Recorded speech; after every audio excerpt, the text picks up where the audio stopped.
And we are live. Hello, everyone.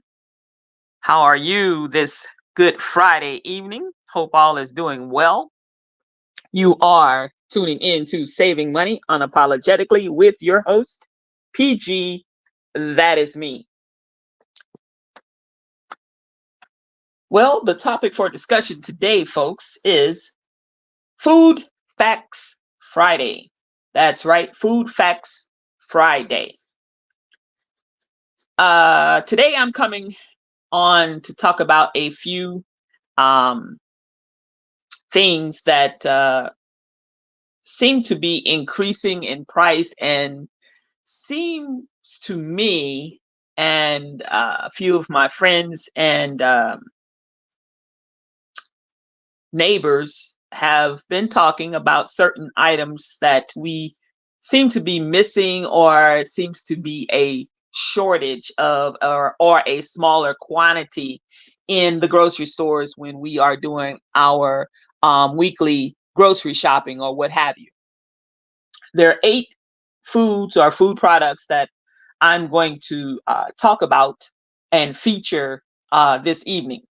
So with that being said, folks, please like, comment, and subscribe to my YouTube channel.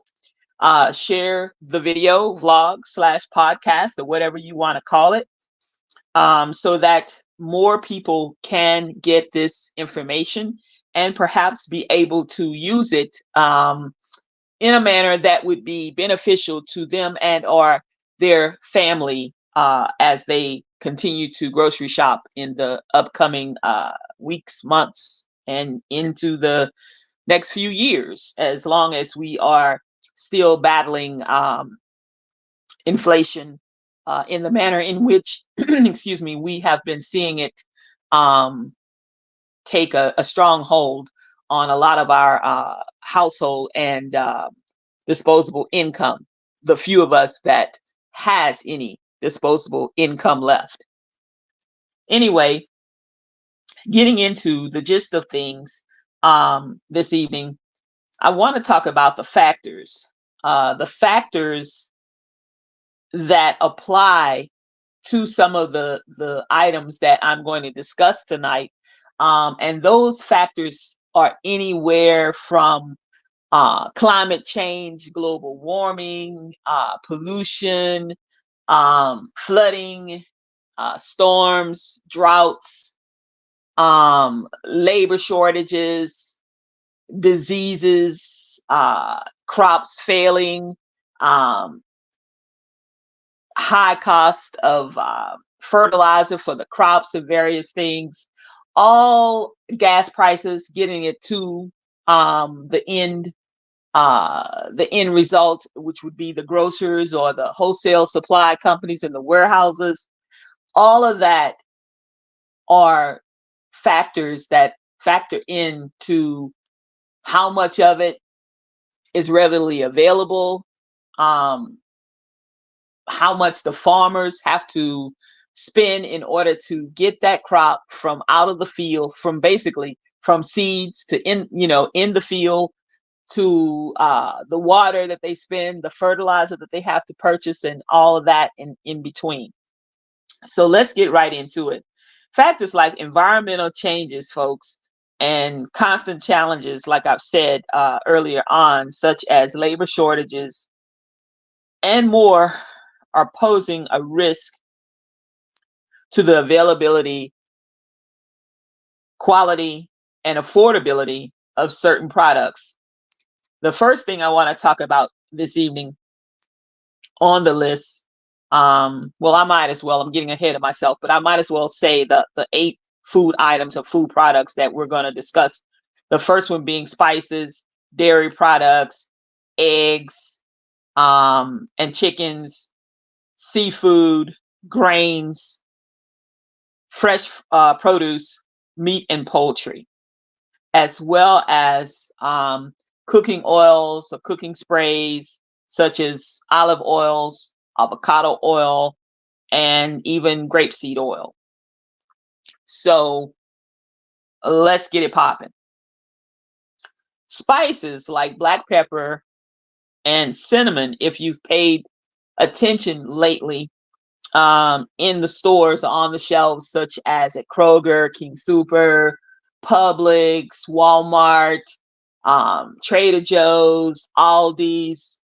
The spice aisle is kind of shrinking in the sheer amount of choices that we have, and also the sizes seem to be increasingly getting smaller.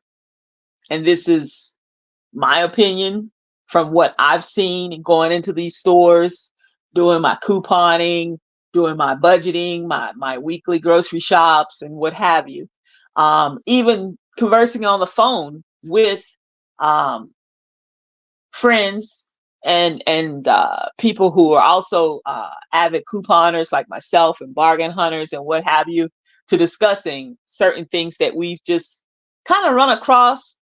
And some of these things are not so noticeable, but yet when you really pay close attention, for instance, if you buy fresh spices or spices every month or every few months, say let's just say every 90 days on average, you buy a small amount of it or a small jar, can, or whatever. And the next time you have it set to your grocery shopping list and you waltz yourself into the stores, well, some of the store brand seasonings, such as let's just say onion powder, used to be an average size jar canister of it would cost on average $1, maybe dollar, a little less than $1, 99 cents, $1.09.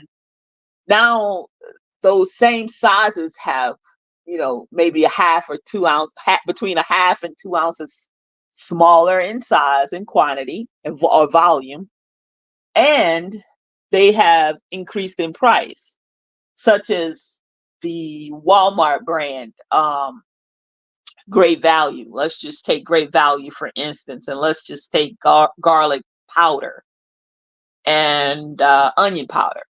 Well, they used to be about 89 cents, 99 cents, maybe $1.05, $1.04, something like that. Now, the cost is more. Same thing with one of my stores here in my geographical area, Kroger's. The Kroger spices, you used to find the Kroger brand or their store brand, off brand, whatever you want to call it, used to save you money increasingly. But now, hey Chris, nice to see that you're able to tune in this evening. Hope you're doing well. But now back to what I was saying. Now when you look at on the shelf to grab that canister or that seasoning blend, Kroger's used to be, like I said, 99 cents. Now they're $1.50 or two for $3. But you must purchase the two for $3 or pay $1.59 or something like that if you don't. So with that being said, that's a significant increase in price for basically a little smaller canister. Yes, things are much more expensive than they were 4 years ago. However, things have leveled off in certain facets, but in other facets, as far as the grocery industry and as far as putting food on the table, certain items that we use have become even higher in price, to where sometimes you end up having to decide, well, is this going to be an item that I continue to buy on a weekly, bi-weekly, or monthly basis, or is this going to become an item that basically is going to be a treat for my household every 90 days or every 6 months? So we have a lot to look at and a lot to unpack, folks. But getting back to um, what has been posing some risks and availabilities and quantities and qualities of these products are things, like I said before, shortages in labor, um, products not being readily available for the manufacturer to add to uh, the bulk product so that the end result would reach Kroger and it's actually the garlic powder, onion powder, or the garlic salt or the onion salt or whatever it is you're using, or the seasoning blend. So we're seeing things like that, but it's kind of subtle changes. It's kind of subtle price increases that you may not notice for several weeks to even several months. And then you waltz in and it's like, ding, ding, ding, ding, ding. It's this eye opener or this price sticker shock. You're like, whoa, I don't remember. You're kind of looking around thinking to yourself, maybe even out loud, I don't remember paying that last time I had to purchase this. But it is increasingly happening across the board. So what I'm going to say to you is, a lot of times with spices or herbs, dry herbs especially, um, with the climate issues in certain countries, um, especially spices that come from overseas that aren't necessarily readily grown here in the US. There's been, there's wars, there's increased temperature changes in some of the foreign nations and countries that some of these items come from, such as the cinnamon and coriander and nutmeg and certain herbs. So there's a scarcity that happens sometimes. So what we have to do is, this is not the end all be all, but yet, folks, this is basically just a suggestion coming from me and having looked at the overall big picture, is if you are able to alleviate and to have a different alternative than just the grocery stores that you shop at, it may be favorable for you to try to grow um, in your home or out on your apartment or condo's patio a small herb or spice garden. You can do herbs and certain spices on a windowsill in the kitchen. Um, everybody and their brother, cousins, and sisters have um, a Ninja food chopper, a no-name brand smoothie maker that will chop up dried herbs that you can dry in the oven or in the air fryer or the pizza oven, you know, in the small countertop oven. You can do that, toaster oven, whatever, and put that in some little glass jars, or even save some of the glass spice jars that you are purchasing these spices from. Wash them in the dishwasher, sanitize them, wash them in the sink by hand or whatever you need to do. Put them up and grow you a couple of different herbs that you know that you like to use. Basil, you like to use maybe thyme or dill or I don't know, what else, whatever, and dry them and chop them up, blend them up, and then you have your own spices. When you've been running out and you run out to the store and you find that those things are steadily increasing, find a way to kind of have an alternative measure that you can put into place that would actually benefit you and or your family or both. If you don't have the space, maybe a family member or a friend that lives nearby, or a neighbor, or even a coworker. Sometimes, you may have a large window at your office. Certain herbs will produce flowers. So they will be nice to look at. Grab a few little small pots, tiny little square pots or something, put them on the windowsill or ledge in your office window where there's some nice sunlight, and it won't bother anybody. Inconspicuously, you can grow that. Take them home, like I say, dry them out, blend them up, chop them up fine, and uh, you have your herbs to season chicken or fish or salmon or whatever. That's another alternative to increased prices. The next thing that I want to talk about today is dairy products. And many of you may keep, your fridge stocked with milk, cheese, butter, things of that nature. But and more. Heavy whipping cream, Cool Whip, and some other things.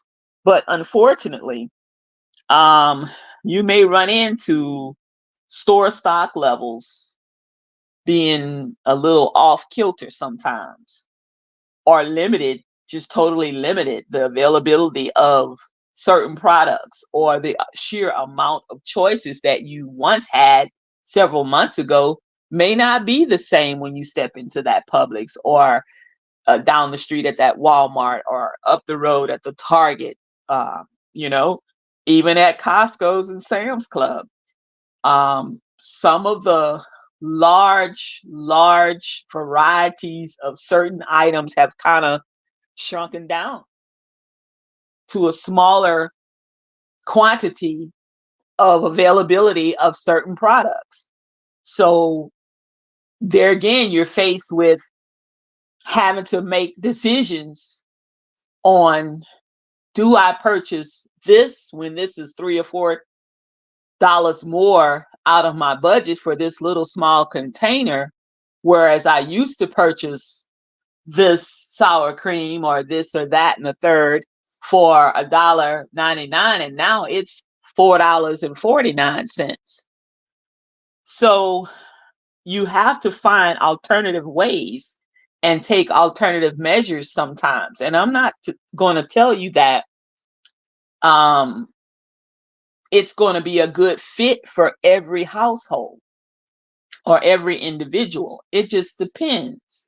So this is just giving you a little food for thought, and you can put a spin on it however you want, where you may get an idea from me this evening and take only part of that and put with something that you thought about, and find a way to alternatively be able to get the product that you need, and or an alternative to that particular product that you can't find hardly without running around the 2 or 3 stores because of its availability. You know, higher prices of those products are going to greatly impact the way we shop. And if you're not paying attention to grocery prices, whether you're paying cash, whether you're putting it on a credit card, whether you have EBT, SNAP, food stamps, whatever you want to call them, WIC, whatever, then you're going to find that you're going to be a little short on your products these days, because the math is just not mathing. The quantities are smaller. The quality of certain products have actually diminished over the last few years, and we'll get down to that in a bit. But a lot of that in the dairy part of the grocery store, those high prices and the availability of certain products stems from a few complications. And some of those um, escalating food costs for cows um, and the food that they need, as far as them being able to survive in extreme cold and extreme heat. And then the dairy farmers have to maintain their herd, their cattle. So they have to also uh, get shots for them, medications to keep certain things at bay, diseases from ravaging through um, their herd of cattle before the cattle is ready to go to market and what have you. So all of that plays into that factor by the time it finishes and goes around and then comes back and is actually at the store for the consumer, which is us, to purchase.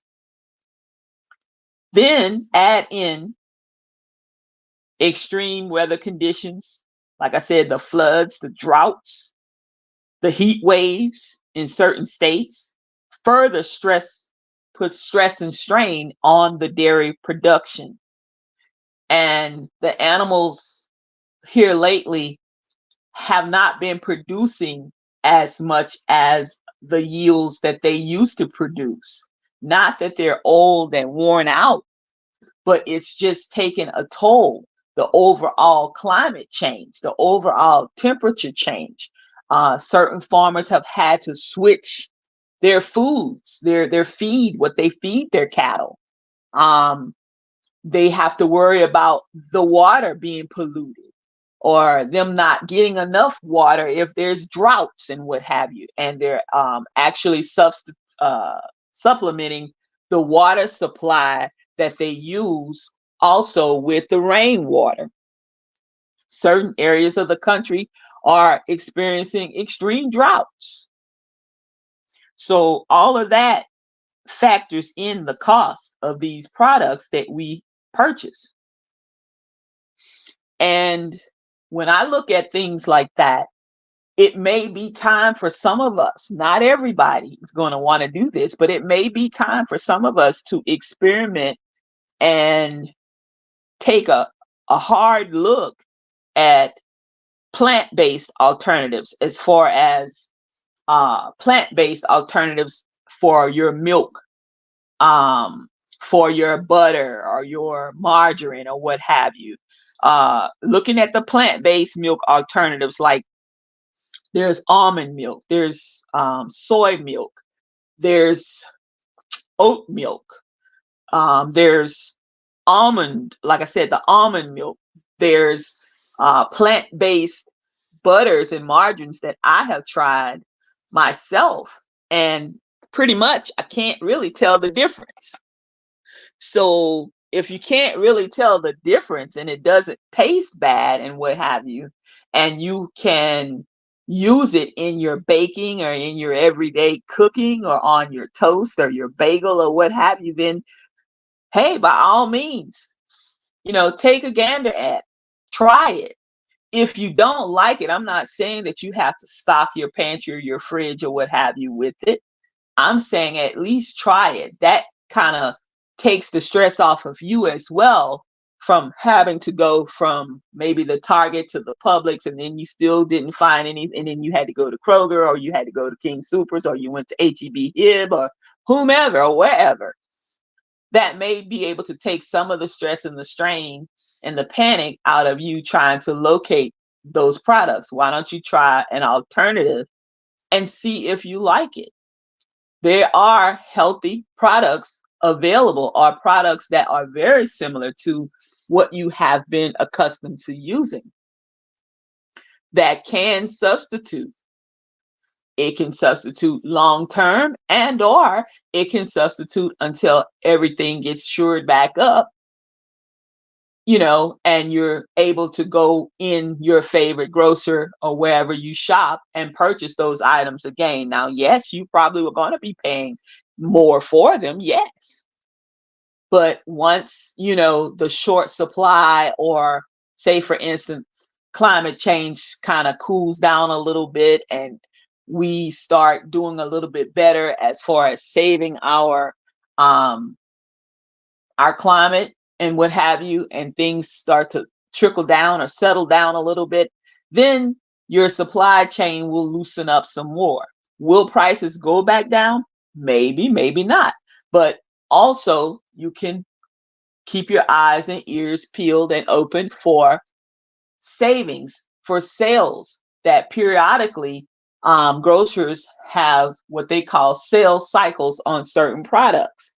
And usually those cycles are about 4 to 6 weeks. If you have a sale on butter, margarine, plant-based milk, such as the soy milk, almond milk, oat milk, and what have you, then look for the next 4 weeks or the 5th week after that for it to roll back on sale again. So then you can purchase a couple of those products if you like them, and be able to sustain yourself and use those products until the sales cycle commences again. And then you're able to purchase more of those products. That's how that goes. there are nutritious substitutes available. You just have to be willing to try certain new products to you. Are they new as far as totally new on the market? No, but they're new to you. And you have to be willing to try. Keep an open mind. Don't shortchange yourself and say, I'm not going to like this. And you kind of, the brain gets together and all of a sudden, once we put it in our head, we're not going to like it. And we pop it in our mouth and swallow it or whatever. And then our brain tell us, well, you said you didn't like it, so we don't like it. So a lot of times we don't allow ourselves to develop a taste for something before we automatically become judgmental and say that we don't like a product or a particular food without even trying it. The next things, like I said, is eggs and chickens. Eggs and chickens, we've pretty much recovered a lot from the fiasco of 2023 with the egg prices. But the egg prices on certain eggs, like free range chicken eggs and what have you, or organic farm grown chickens that lay these eggs, this is just basically they're not injected with a lot of chemicals or what have you. But yeah, are they that much greater? Probably not. Are they regulated? A little bit. Suit yourself. If you want to pay that premium price for those eggs, that's to me neither here nor there. Because at the end of the day, I'm not going out in the middle of a poultry farm with 1.5 million chickens running around all together.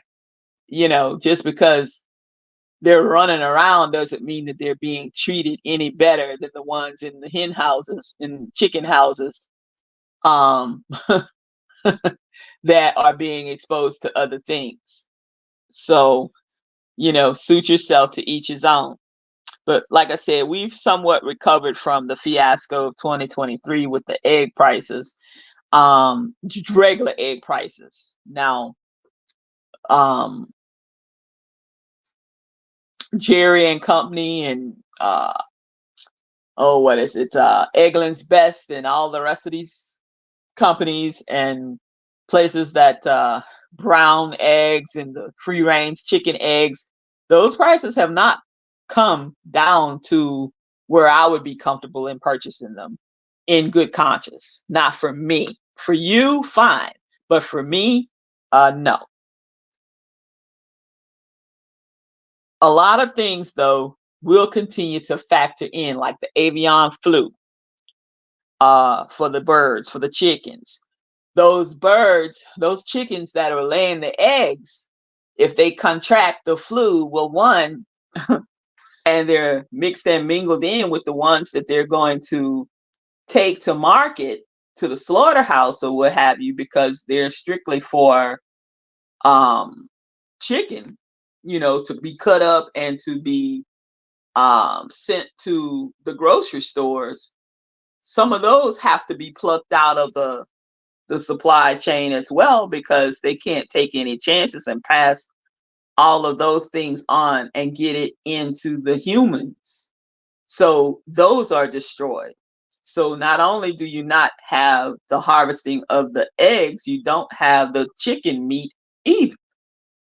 So that puts kind of a deficit in the amount that's going each week down the road to the slaughterhouse and further up the street to Anderson Farms or Tyson's Chicken or whatever, or however they're doing it. So that increases prices. The increased cost of the chicken farmer who has to buy the feed to feed the chickens, the amount of other things that they have to give the chickens to keep the chickens' feathers from falling out, to keep the chickens' feet from rotting off, to keep the chickens, healthy enough to get them to market. It's a lot. then the trucks that have to come and pick them up, or the amount of fuel and the labor, the worker bees that actually load those chickens on those trailers and what have you, and then get them down the road to, like I said, to the slaughterhouses or whatever they doing. It's a lot that goes into it before it gets to the grocery store, and then from the grocery store to your table. So to help ease the issue, an alternative to me would be come out of the grocery stores for certain things and go to your local farmers or their co-ops. Google it. There should be a co-op in your area.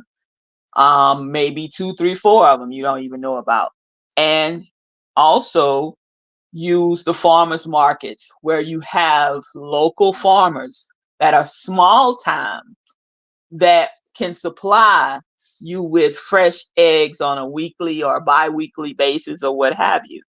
Now, will those prices be higher than the grocery store? Sometimes yes, sometimes no. It depends on your geographical location. And a lot of the more local farmers have more diverse farming practices. They're more keen on watching what they let the chickens eat, keeping their eggs certain temperatures, making certain that they are feeding the chickens, roosters, and hens, and what have you, better grains and better food product, so that the end result will be a better product overall.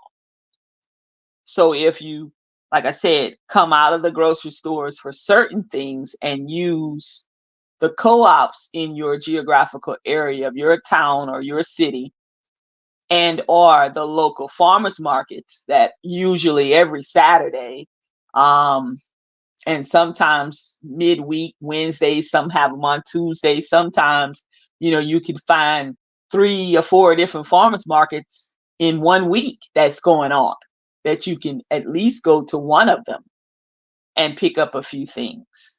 That will take some of the stress out of you not being able to find certain things at the local grocery stores, and still be able to get those items and supply your family's needs. Now, going on to seafood, folks. This is going to be a little lengthy video, vlog, podcast, or whatever. It's going to go about another 15 minutes. But seafood. There's been a rising shortage of seafood in the seafood industry across the board. I'm born and raised in Louisiana, and y'all know that we are one of the large seafood producers for shrimp, crabs, crawfish, oysters, things of that nature. But we can blame man for this also, not just Mother Nature, because a lot of the issue with the seafood shortage, especially fish, has risen from overfishing, from people being greedy, from shrimpers being greedy, from new regulations being put in place, from just all kinds of things. And it also boils down to overfishing. When the waterways perhaps aren't being policed like they should be out in the deep waters on these big vessels, you may have people that are committing certain crimes that are big, huge companies. Sometimes they're hit with fines that you're never going to hear about. But at the same time, if I done got caught and I got PG's exotic fishing company, and I'm a shrimper and I'm a tuna catcher, and I'm out here in the seas or the waters, and I've gotten my catch for the day, but I'm greedy. So what we're going to do is we're going to wait until the waterways cool down with, the powers that be and the regulators, you know, uh, the Wildlife and Fishery Patrol and other governmental agencies that police the waterways. We wait. Not that they don't run all night, but we wait because they got to take break too, and they get tired and they get laxed as well. So being out on that water, where it's hot and where it's not. You know what to do, when to do it.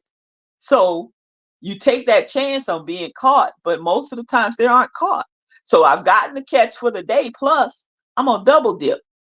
I might get 2 or 2.5 times the catch that I'm supposed to catch in a day and half the night. That's overfishing. So I'm putting the little ones in also. I'm not throwing them back. And I'm selling those as well. Some of them are selling them on the black market. Some of them are selling them right out in the open in front of people in the regulators' faces. So what does that do? That thins out the herd, that thins out the amount of babies that need to stay in the water and grow to a certain size, then be harvested. So the overfishing puts a slowdown on the amount of fish at the end of the day that people can continue to catch. Because if you're doing it the right way, you're not going to harvest those little small fish. So when we're out here and this boat is running off of diesel fuel and whatever, and I got 20 person crew on 2 vessels that are mine that I have to pay, and they're not catching the amount that we should be catching, what do you think's going to happen? What I do have, I'm going to have to sell that when I go to market to sell. I got to sell it at a premium price because I got to pay my workers. I got to pay for the fuel. I got to pay for the breakage. I got to pay for the insurance. I got to pay for everything. I have to pay for the maintenance on those vessels and all. So guess where that cost goes? It gets passed on to the consumer. So we suffer.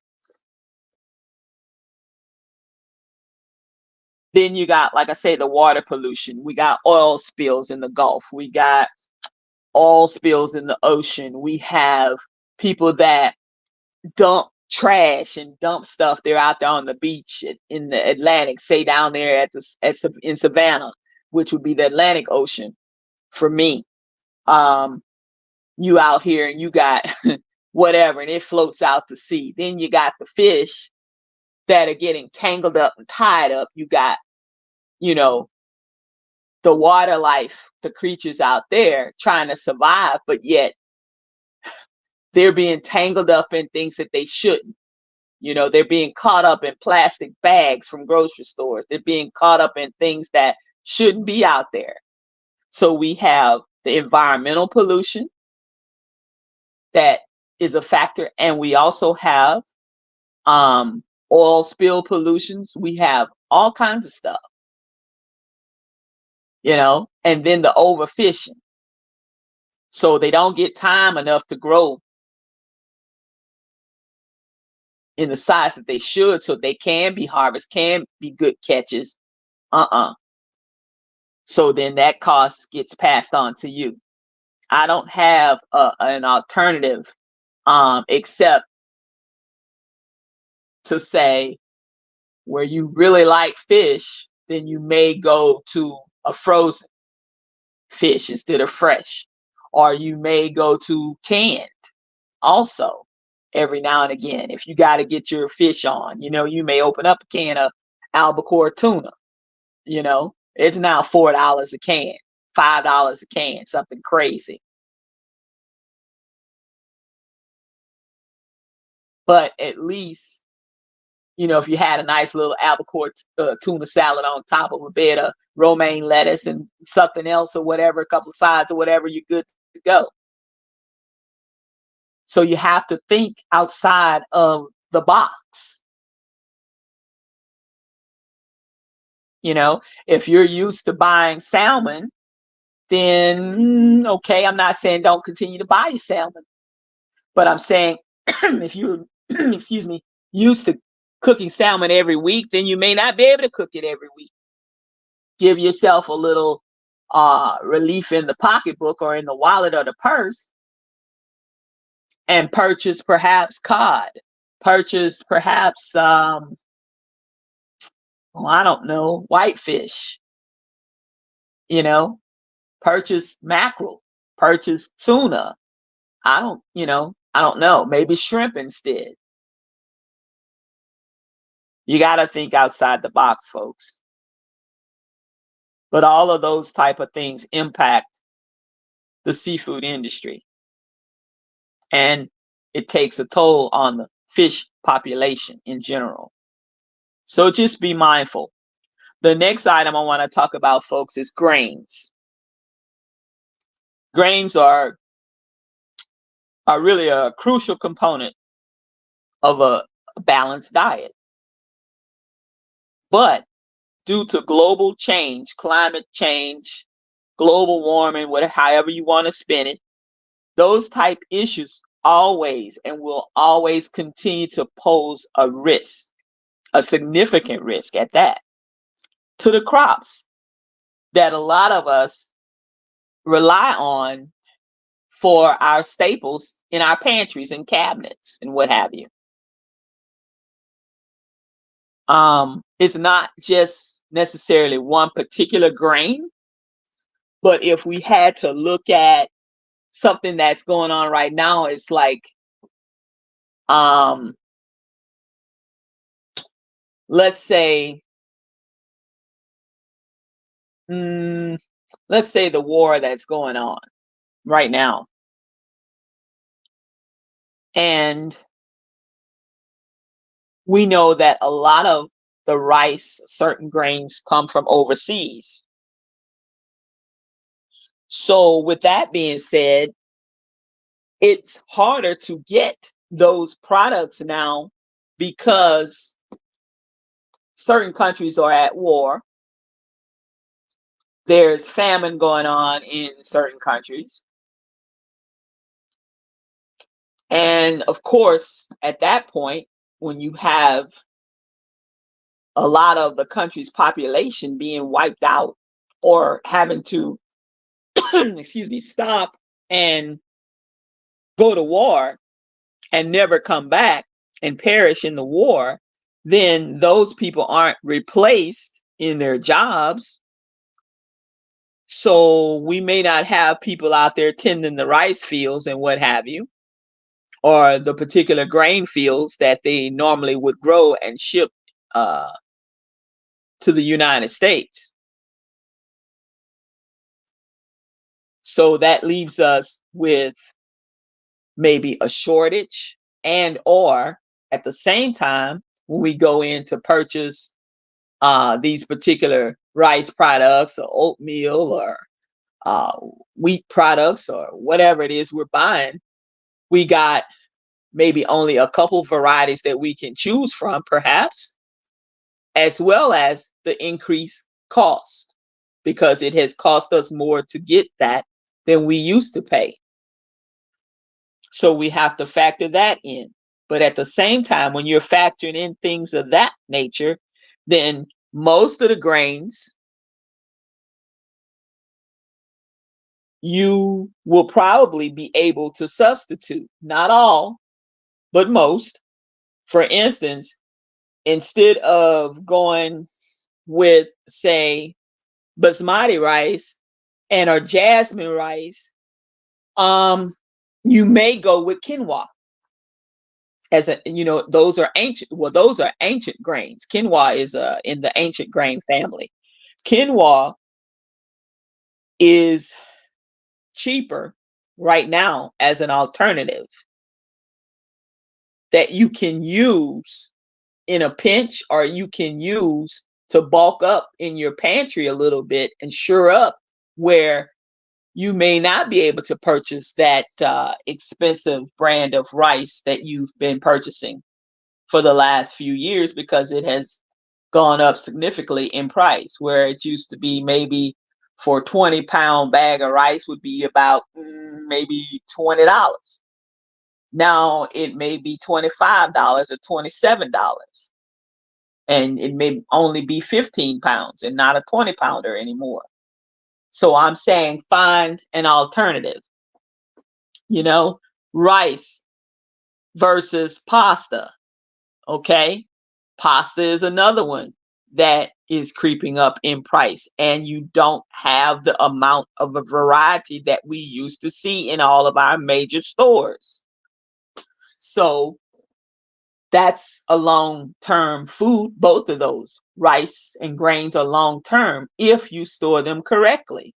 So sales cycles come between 4 and 6 weeks at your average large grocer.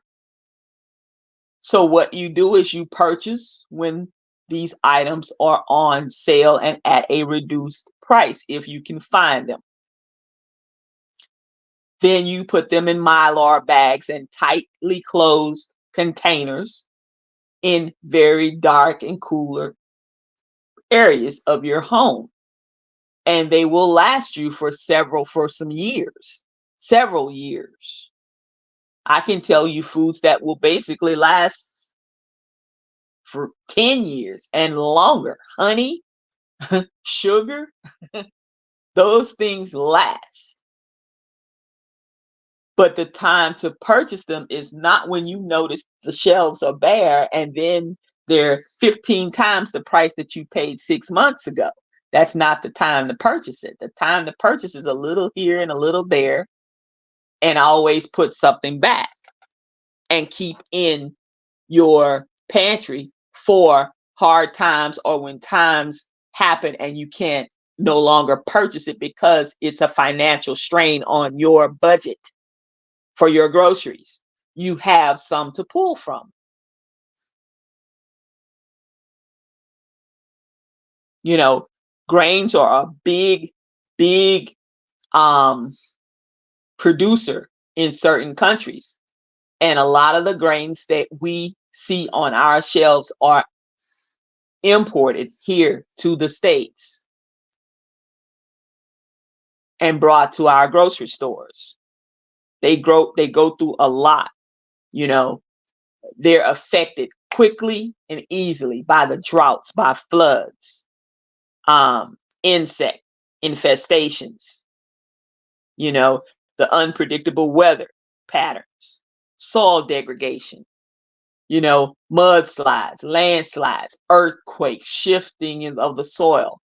You know, the soil may become, like I said, infested with the boll weevil, whatever, that may wipe out a whole farmer's whole damn crop. They can't bring it to the stores. It wipes it out. They can't even harvest it. But we can find and consider buying other grains, like I said, in bulk, using those stores' sales patterns or sales cycles, and shoring up your pantries and your extra food sources and supplies like that. You know, and you can have some long-term use. Fresh fruits and vegetables.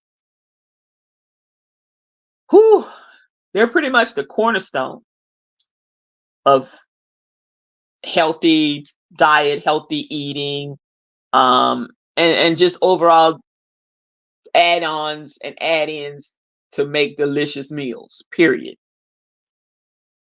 But lately, I don't know if you've noticed, but bananas, oranges, certain apples, lettuce, tomatoes, cucumbers, watermelon, cantaloupes, pineapples, they aren't lasting very long when you purchase them at the stores. They already don't look that great. And as soon as you get them home, you better eat them that day or within a day or two, because they're not going to be good. Reason being, climate change. Reason being, weather patterns. extreme heat, extreme cold, extreme drought, extreme floods, extreme rain.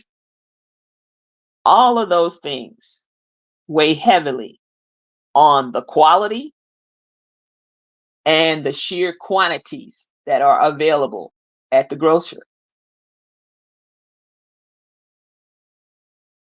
Now, another good idea that I have is to go to your local farmers market and or the co-ops again, or even, there's certain vegetables that you can grow at home, in a small bucket, a 5-gallon bucket from Lowe's or Home Depot, or, a nice little pot from even the Dollar Tree. There's certain things that we can grow on our patio or at our back door, you know? You don't have to till up a plot of land to grow a few vegetables. Certain vegetables will grow in a container. So explore those opportunities to grow something at home.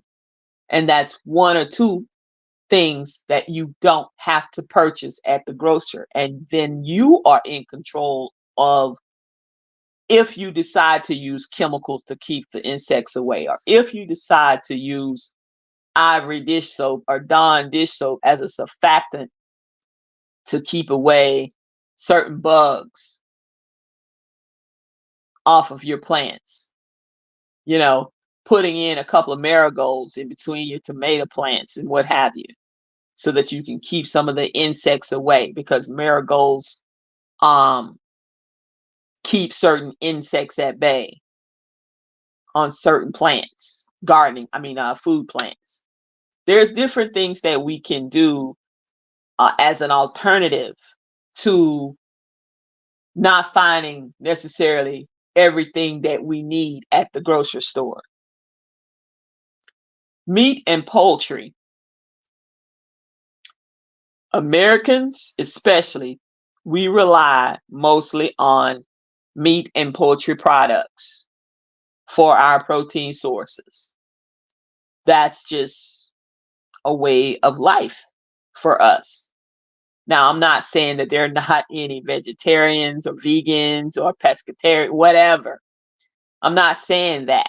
But the majority of Americans eat meat. And it has become harder to find quality meats at affordable prices, period. And the reason that due to the increased costs is the food that you have to feed your animals, your food that you feed your herds of cattle, the disease preventions, buying certain water, different nutrients and different things that you have to give them, um, not necessarily on a daily basis, but as preventive health maintenance to maintain that cattle before you're even able to take it to market. But there's an alternative for animal products or meat, and that's a plant-based alternative to meat. Now, everyone may not like it, everyone may not even want to try it, but I invite you or encourage you to at least try something. Even if you try, let's just say Dr. Prager's veggie burger. They're darn good, y'all. Really, really, really good. Really tasty. And when you fix it, just so slice onions and pickles, whatever you do, whatever you like on your burger, you'll be surprised how scrumptious it could taste. Things like that, start off small, then try something else. If beef is too high, maybe switch to turkey. If that's too high for you, switch to chicken. If that gets too high, you know, like I say, try a plant-based alternative to your protein source. You know, eat maybe more beans, legumes, lentils. That's an alternative protein source as well. that will keep you full for a longer period of time and keep you in good health. You know, it's important to have good tasting nutritional food, but it's very important to have food, period. So when the food prices are extremely high, then we have to do our due diligence and figure out alternative ways in order to be able to continue to eat things that you can make decent meals out of, things that you will enjoy eating. You know, sometimes you can experiment. You know, if it isn't very costly, look at a few different recipes. If you don't have a recipe in mind or are not necessarily accustomed to cooking a certain things like lentils or what have you, find a few recipes, compare those, spin the recipe, tweak it a little bit. Say, well, I'm not going to put this, I'm going to add a little cayenne pepper, or I'm going to spice it up a little bit. I'm going to put some jalapenos in there, or I'm going to, oh, I got a couple of pieces of thick sliced bacon. I'm going to, you know, pan fry that up and drain that bacon drippings, and I'm going to chop up that bacon. I'm going to put that in there for some smoked flavor, you know.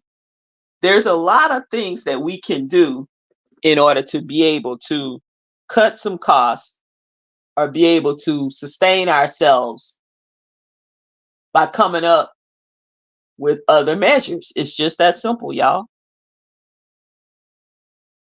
You know, it's very beneficial to you and to your family to try out other products, because when you do that, you open yourself up to finding new ways and new alternatives in order to be able to feed yourself as well as to stay healthy and get the nutrients that you need for your body to sustain yourself on a daily basis. And sometimes at a way more affordable cost to you that won't dent your budget and hit your budget so hard or eat away at it. So basically, the last thing I want to talk about, guys and gals, thank you for tuning in. You've been listening to Saving Money Unapologetically with PG, your host. That is me.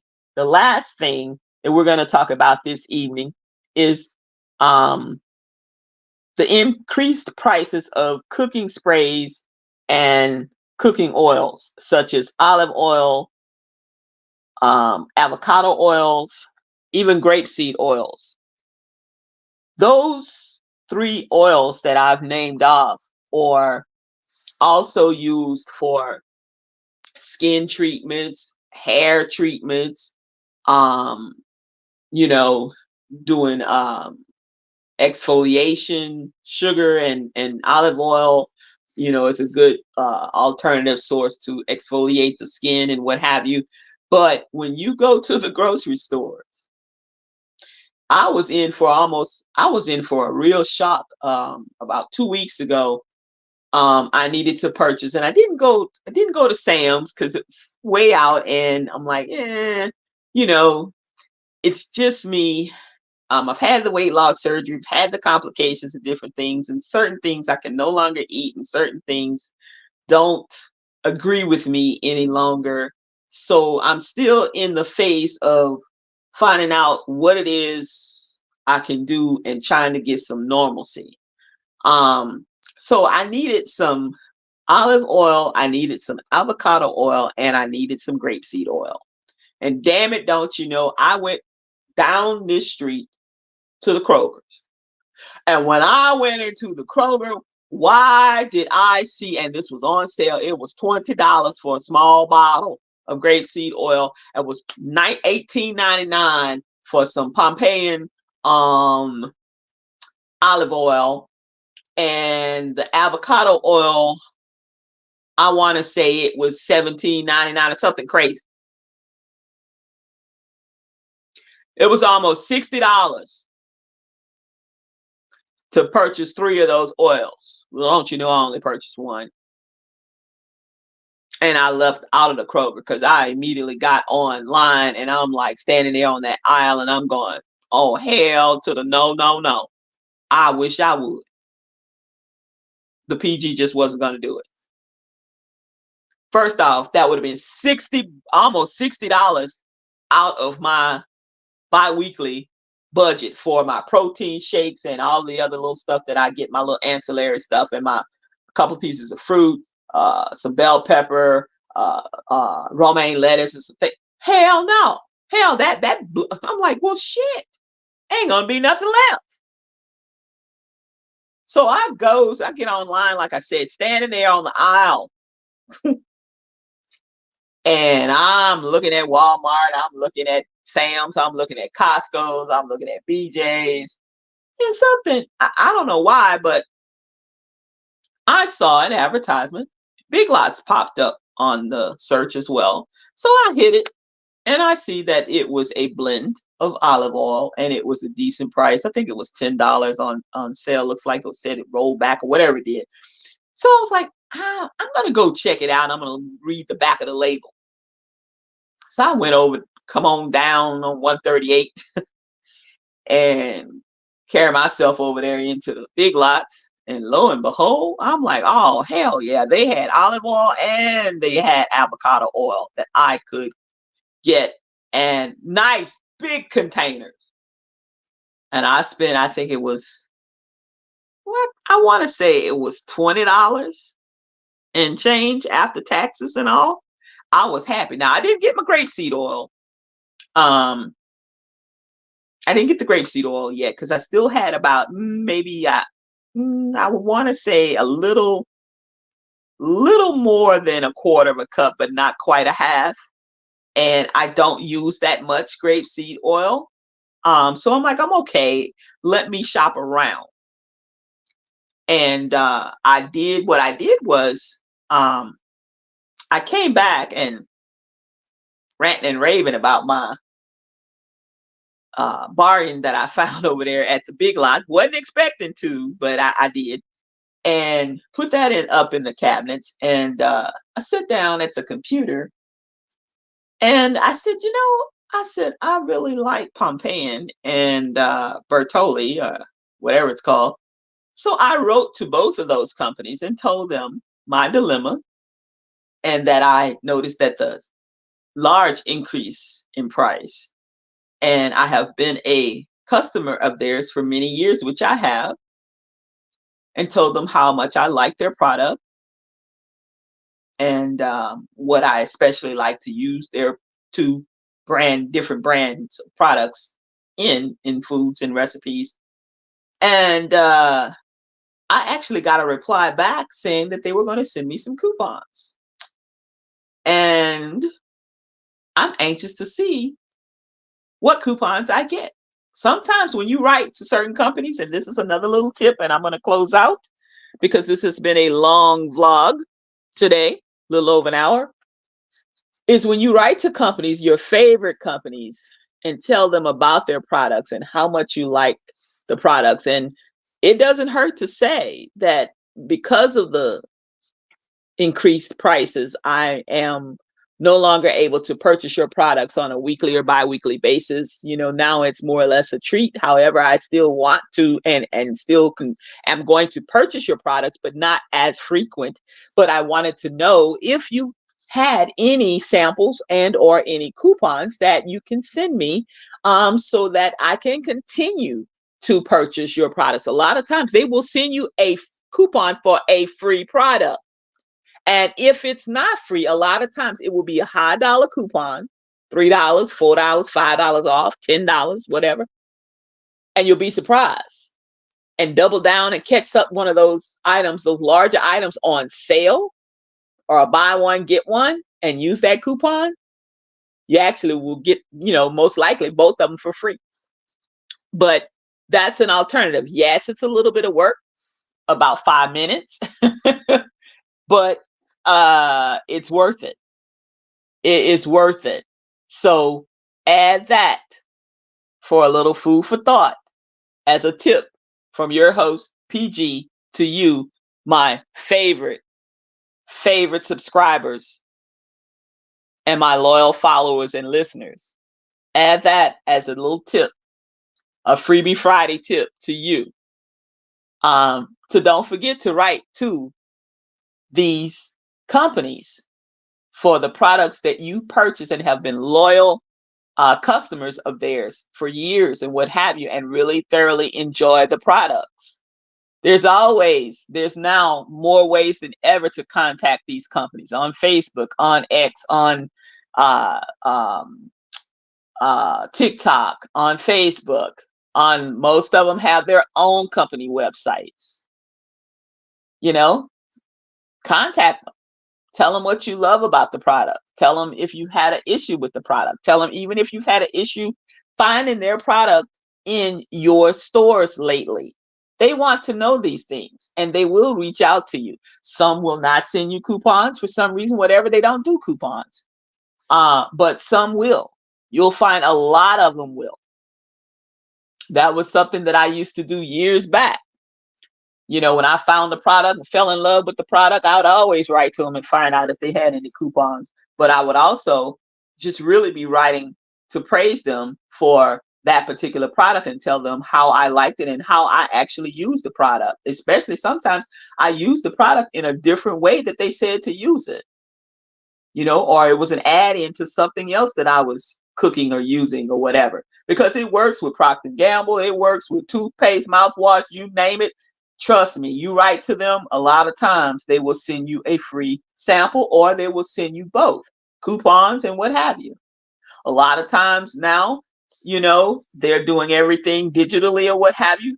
They will put you on their, what they call their email list. And every month, Tyson's Chicken and Purdue Chicken, they send me $2 and $3 coupons every time. And they're long expirations, 2 and 3 months long. So every time Publix will have buy one, get one with the pre-cooked, already cooked chicken strips and what have you, the little chunks of chicken for salads and what. Oh, yes, indeed. I march myself right on down there and use one of those coupons or 2 of those coupons and usually can get it for free or next to nothing. And in the events Publix or, you know, doesn't have it buy one, get one or what, it's okay because I got the coupons and I'll use it. When I find a good sale on or whatever, I'll use it. No problem. But do that also. That is a good way to help yourself save some money and put something back into your budget or stretch that budget to where you can purchase a few other extra items. That's all I have today. I am glad that you tuned in. Thank you, thank you, thank you. I look forward to coming on again real soon with some more information, news and information, tips, how to, and more savings. You have been listening to Food Facts Friday from Saving Money Unapologetically with PG, your host. That is me. I hope that each and every one of you has a awesome weekend this weekend. And we have a holiday upcoming next week. The 4th of July is rolling in.